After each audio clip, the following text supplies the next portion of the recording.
Hello friends, എല്ലാവർക്കും എൻ്റെ പുതിയൊരു വീഡിയോയിലേക്ക് സ്വാഗതം. ഓണമൊക്കെ ആയി, എല്ലാവർക്കും എന്തുണ്ട് വിശേഷം? എല്ലാവരും സദ്യയുടെ ഒരുക്കങ്ങളിലൊക്കെ ആയിരിക്കും. അപ്പം നമുക്ക് ഇന്നൊരു പൈനാപ്പിൾ പച്ചടിയുടെ റെസിപ്പി കണ്ടാലോ. അതിന് വേണ്ടി ഞാനൊരു പൈനാപ്പിൾ എടുത്തിട്ടുണ്ട്. അപ്പോൾ ഒരു പൈനാപ്പിളിൻ്റെ ആവശ്യമില്ല, അതിൻ്റെ പകുതി മതി. അപ്പോൾ പകുതി പൈനാപ്പിൾ എടുത്ത് അതെല്ലാം ഒന്ന് വൃത്തിയാക്കി എടുക്കുന്നുണ്ട്, ചെറുതായിട്ടൊന്ന് അരിഞ്ഞെടുക്കുന്നുണ്ട്. അതിൽ നിന്നൊരു ശകലം ഇട്ടിട്ട് ഒന്ന് മിക്സിയിലിട്ടൊന്ന് അടിച്ചെടുക്കുന്നുണ്ട്. അപ്പോൾ കുറച്ചും കൂടെ ടേസ്റ്റി ആയിട്ട് ഈ പച്ചടി നമുക്ക് ഉണ്ടാക്കാവേ. അതിന് വേണ്ടി തന്നെ ജ്യൂസ് ആഡ് ചെയ്യാൻ വേണ്ടി. അപ്പോൾ ഒത്തിരി ജ്യൂസി പരുവമൊന്നും ആക്കണ്ട, ജസ്റ്റ് ഒന്ന് കറക്കിയാൽ മാത്രം മതി. അപ്പോൾ ഒരു അല്പം വെള്ളവും കൂടി ഒഴിച്ച് അതൊന്ന് കറക്കിയെടുക്കുന്നുണ്ട്. പിന്നെ ഒരു ചട്ടി വെച്ച് അതിലേക്ക് നമ്മൾ അരിഞ്ഞു വെച്ച പൈനാപ്പിളൊക്കെ ചേർത്ത് കൊടുക്കുന്നുണ്ട്.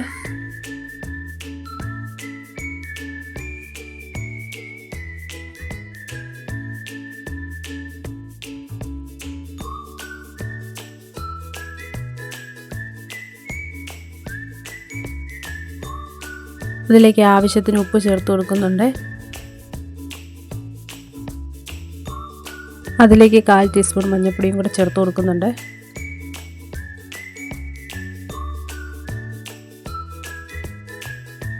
ഇനി നമ്മൾ അടിച്ചു വെച്ച പൈനാപ്പിൾ പൾപ്പോട് കൂടി അതും കൂടെ ചേർത്ത് കൊടുക്കുന്നുണ്ട്. ഇങ്ങനെ ചേർത്ത് കൊടുക്കുമ്പോൾ നല്ല ടേസ്റ്റാണ്, നല്ലൊരു സ്മെല്ലും നല്ല ടേസ്റ്റുമാണ്. പിന്നെ അതിലേക്ക് ഒരു ഇഞ്ച് ശർക്കരയും കൂടെ ചേർത്ത് കൊടുക്കുന്നുണ്ട് മധുരത്തിന് ആവശ്യമായി. പിന്നെ ഒരു അല്പം വെള്ളവും കൂടി ഒഴിച്ച് ഒന്ന് വേവിക്കാൻ വെക്കുന്നുണ്ട്.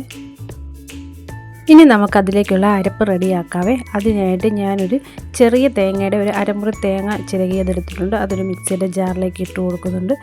ഇനി അതിലേക്ക് 1 സ്പൂൺ കടുക്, 1/4 ടീസ്പൂൺ ജീരകം, 1/4 ടീസ്പൂൺ മഞ്ഞൾപ്പൊടി, പിന്നെ ഒരു പച്ചമുളക് ഞാൻ എടുത്തിട്ടുള്ളൂ. ഇപ്പം ഈ കറിക്ക് എരിവ് ഒരുപാട് ആവശ്യമില്ലല്ലോ, അപ്പം ചെറുതായിട്ടൊരു എരിവിൻ്റെ ഇത് വരാൻ വേണ്ടി ഒരു പച്ചമുളക് എടുത്ത് മുറിച്ച് അതും കൂടി ഇട്ടിട്ട് ഒരല്പം വെള്ളം ഒഴിച്ചിട്ട് ഒന്ന് തരിയോട് കൂടി അരച്ചെടുക്കാവുള്ളൂ. ഒത്തിരി സ്മൂത്തായിട്ട് അരയ്ക്കാൻ പാടില്ല, ഒരു തരിപ്പ് വേണം. അപ്പം ജസ്റ്റ് ഒന്ന് അരച്ചെടുത്താൽ മതി.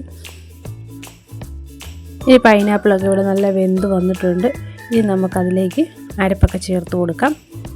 അപ്പോൾ തേങ്ങ ഞാൻ നല്ല ഇതായിട്ട് ഒത്തിരി അരച്ചിട്ടില്ല, ഒരു തരിയോട് കൂടി അരച്ചെടുത്തിട്ടുണ്ട്. അപ്പോൾ അത് അതിലേക്ക് ചേർത്ത് കൊടുക്കുന്നുണ്ട്.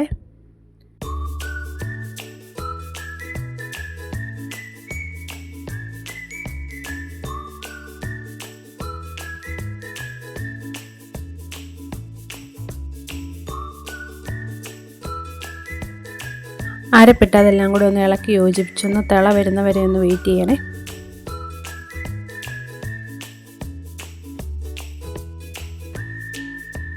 ഇനി അതിലേക്ക് പുളിയില്ലാത്ത ഒരു അരക്കപ്പ് തൈര് കൂടെ ചേർത്ത് കൊടുക്കുന്നുണ്ട്.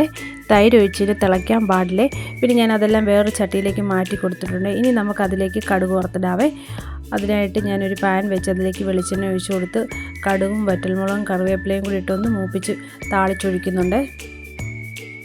പൈനാപ്പിൾ പച്ചടി എല്ലാവർക്കും ഇഷ്ടമുള്ളൊരു സാധനമാണ്, ഇഷ്ടമില്ലാത്തവർ കാണില്ല. അപ്പോൾ അത് ഇഷ്ടമുള്ളവർ ഈ വീഡിയോ ഒന്ന് സേവ് ചെയ്ത് വെച്ചോളൂ. ഈ രീതിയിൽ കൂടെ ഉണ്ടാക്കുമ്പോൾ ഒരു പ്രത്യേക ടേസ്റ്റാണ്. എനിക്കാണെങ്കിൽ സദ്യയിൽ ഉണ്ടാക്കുമ്പോൾ ഇതിങ്ങനെ ചുമ്മാ തിന്നാൻ ഭയങ്കര ഇഷ്ടമാണ്. ഞാനിത് ചുമ്മാ ഇരുന്ന് തിന്നും, അത്രയ്ക്കും ഇഷ്ടമുള്ളൊരു സാധനമാണ്. ഇനിയിപ്പോൾ താളിച്ചെല്ലാം ഒഴിച്ചിട്ടുണ്ട്. ഇനി അതിലേക്ക് കുറച്ച് മുന്തിരിങ്ങയും കൂടെ ഇട്ട് കൊടുക്കുന്നുണ്ട്. മുന്തിരി എന്തിനാണ് ഇതിലിങ്ങനെ ചേർത്ത് കൊടുക്കുന്നതെന്ന് എനിക്കറിയില്ല, ആ ഒരു അലങ്കാരത്തിനാണോ എന്താണെന്നറിയത്തില്ല. അതിന് വേണ്ടി കുറച്ച് മുന്തിരിങ്ങയും കൂടെ അതിൻ്റെ കൂടെ ചേർത്ത് കൊടുക്കുന്നുണ്ട്. മുന്തിരി ചേർത്തില്ലെങ്കിലും കുഴപ്പമൊന്നുമില്ല, ഞാൻ കുറച്ച് മുന്തിരിയും കൂടെ ചേർത്ത് കൊടുക്കുന്നുണ്ട്. അപ്പം നമ്മുടെ സദ്യ സ്പെഷ്യൽ പൈനാപ്പിൾ പച്ചടി ഇവിടെ റെഡി ആയിട്ടുണ്ട്. എല്ലാവർക്കും ഈ റെസിപ്പി ഇഷ്ടമായെന്ന് വിചാരിക്കുന്നു. നിങ്ങളെല്ലാവരും ഒന്ന് ട്രൈ ചെയ്ത് നോക്കുക. വീഡിയോ ഇഷ്ടപ്പെട്ടാൽ ലൈക്ക് ചെയ്യാൻ മറക്കല്ലേ, കമൻറ്റ്